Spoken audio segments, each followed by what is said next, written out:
Hey guys, welcome back to the channel. I'm Callie and I'm going to be doing an unboxing. I haven't done an unboxing in some time. This is my only box that I get now besides Book of the Month, which even then, Book of the Month, I've been doing less and less. Although don't take my most recent one. I ended up getting 3 books for March because they had a lot of really good ones, but I don't think prior to that I hadn't ordered anything since November, so I skipped a lot. But anyway, so I have my young adult Fairyloot box for February that just came in, and I'm really excited to dive into this. Their choices lately have been really good, and it's like half the reason I quit Owl Crate is I wasn't liking the books.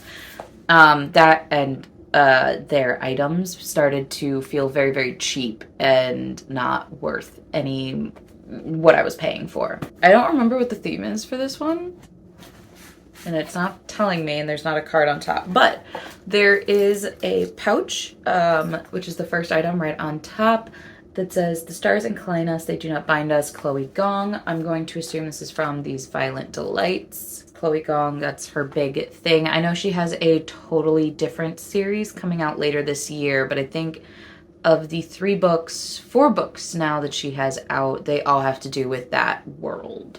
Cute little pouch. I like pouches. When I travel, I can put all my pens and annotating stuff in them. I have only read one Chloe Gong book. I read the first book, These Violent Delights. I do have These Violent Ends and Foul Lady Fortune, which is a spin-off.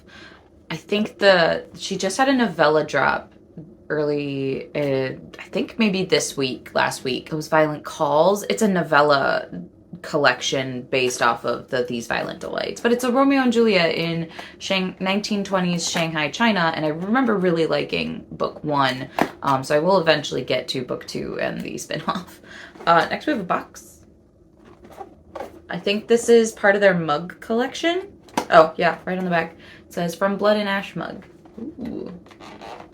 I have the last one I think they did in this collection was Kingdom of the Wicked by Carrie Maniscalco, and I really love, there was really cool gold foiling on that. So we have it all covered. And we are sticking with the gold foiling theme. Oh, this is cool. So we have, it's a decent sized mug. This is something I'd probably use for tea. It's a little too small for my coffee, but so we've got this really pretty gold foiling with the atmosphere, and then we have Cass, Poppy, and Kieran all the way wrapped around, and then there is a dagger on the inside. This is really pretty, and at this rate, I need a whole new mug to put all my From Blood and Ash / JLA bookmarks that I have been accumulating. All right, we have a lot of the packing peanuts. They've stopped doing the little like brown cardboardy squiggles. Okay, so next we have this. It says Snow Oak Pendant. It's probably a necklace of some type. Yep. We got a necklace of a tree. Snow Oak Pendant. It just says Oak Necklace. No idea what this is from. I don't know what Snow Oak. Unless it's just, Fairyloot and Owl Crate have both been doing the fandom neutral stuff. I know Oaks and Trees have been playing a lot into different lores of books, but they have been trying to do more fandom neutral because a lot of fandoms are, people don't necessarily like every fandom, which I really like the fact that they were doing that. Okay. Oh, okay, so we have an art print as well. Oh gosh, I don't remember the name of the artist. Hopefully the spoiler card will tell me.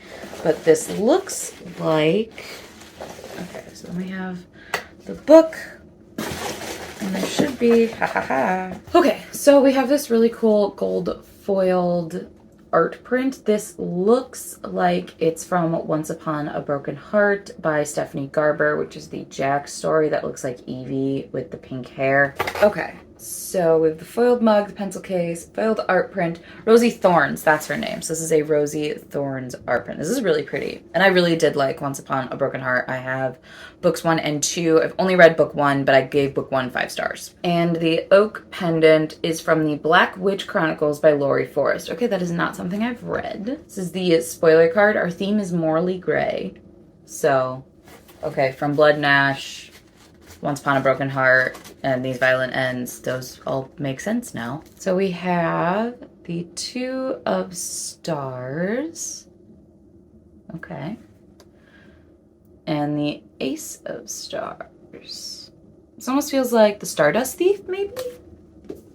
I don't know right offhand. Tarot cards. Oh, from Spice Road. Okay, that also makes sense. So Spice Road was the book that they picked last month, which I have read. I liked Spice Road. It was really good for a debut. Okay.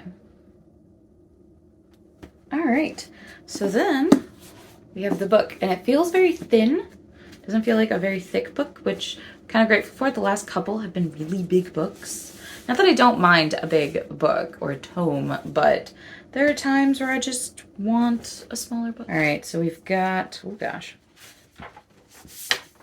the newsletter, author letter, and bookmark. And, ooh, okay. Our book this month is City of Nightmares by Rebecca Schaefer. This is really pretty. I'll put the original cover here to compare.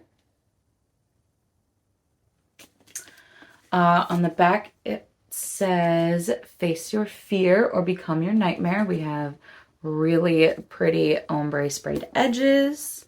What else do we have? Ooh, we've got art on the end pages, nothing on the dust cover. What do we have on this side?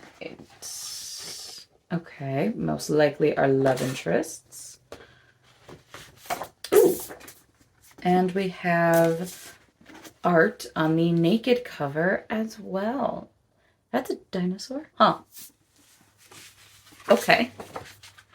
Interesting. There's a pterodactyl. Giant cityscape. All right. And then it is signed. All right, let's take a look at what this is about. Ever since her sister became a man-eating spider. Okay. Interesting start. All right. Okay. Ever since her sister became a man-eating spider and slaughtered her way through town, 19-year-old Ness has been terrified of some other nightmare murdering her, and terrified of ending up like her sister, because in New M, the city that never sleeps, dreaming means waking up as your worst fear. Huh. Well, the giant cobweb now makes sense. Whether that means becoming a nightmare that's monstrous only in appearance or transforming into a twisted, unrecognizable creature that terrorizes the city, no one is safe. Ness will do anything to avoid becoming another victim, even if that means laying low among the Friends of the Restful Soul, a questionable organization that may or may not be a cult. Okay, that makes sense with the church that was on the cover. But being a member of this maybe cult has a price. In order to prove herself, Ness cons her way into what's supposed to be a simple job for the organization, only for it to blow up in her face, literally. Tangled up in the aftermath of an explosive assassination, now Ness and the only other survivor, a nightmare boy who Ness suspects is planning to eat her, must find their way back to Newham and uncover the sinister truth behind the attack, even as the horrors of her past loom ominously near. This book is a wild ride. Okay. I have just so many thoughts. So yeah, so we've got our author letter with Ness. I assume that's who's been on all of the covers. I am so intrigued by this. I may be bringing this on my vacation to read because I just need to know so many things. I have so many questions. That's such a fascinating and very random synopsis. And we have the Fairy Scoop, which tells us the next theme for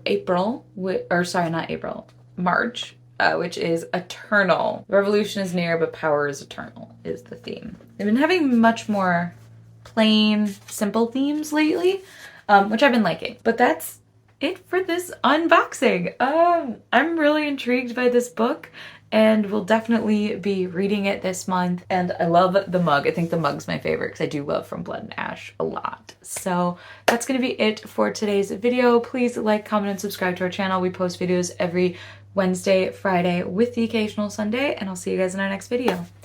Bye!